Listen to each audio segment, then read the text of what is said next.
Welcome back to the Sports Lab, where we talk about all the biggest moments and stories in sports. I'm Usher Zaidi, and today we're diving into the craziness of March Madness this year. I mean, if you've been following this tournament, you've known that it's been nothing but absolute chaos. There have been upsets, buzzer beaters, and bracket busting chaos.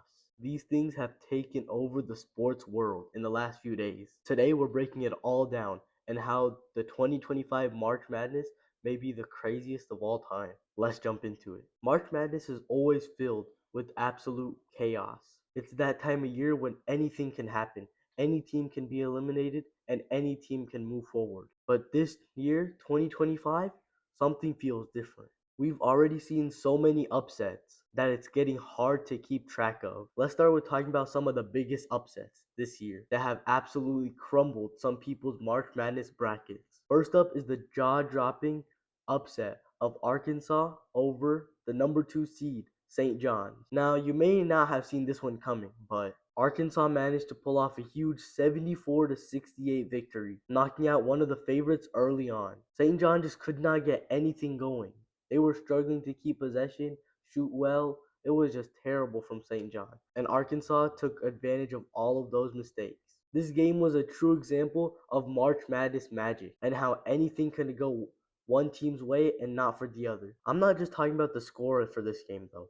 Arkansas was moving the ball so efficiently and so well. It was very fun to watch, and St. John's just couldn't do anything about it. And if you had St. John going deep in your bracket, I'm sorry, but that bracket is absolutely busted. But that's not the only huge upset that we've seen. Another one is Kentucky when they got a huge 84-75 win over Illinois. A lot of people thought Illinois were going to run away with this one, but Kentucky were able to squeak out a win versus Illinois. It's always crazy seeing a lower seed team win against huge teams, and that's just what Kentucky did. And let's talk about the real casualties about these huge upsets. The brackets. This year, it's already recorded that no one has a perfect bracket.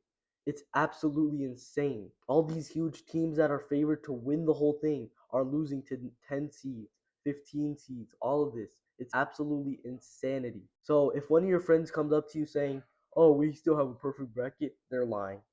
No one has a perfect bracket. Now let's talk about the standout players during this tournament. First up, we have to mention Cooper Flag, who made his much anticipated debut in this tournament. The future NBA star was all over the court. And although his team didn't necessarily dominate the game, he still scored 18, showing all the potential that he has. And he's also showing why he's one of the top prospects in the upcoming draft in the NBA. So what's next? With all these upsets, the door is wide open for anyone to win the whole thing. We've got lower seed teams making huge runs, and you can never count out a huge underdog story. Who knows? We might see the first 10th or 11th seed cut the net off the hoop. We're just going to have to wait and see. I'm really excited to see which team actually comes out and wins the whole thing.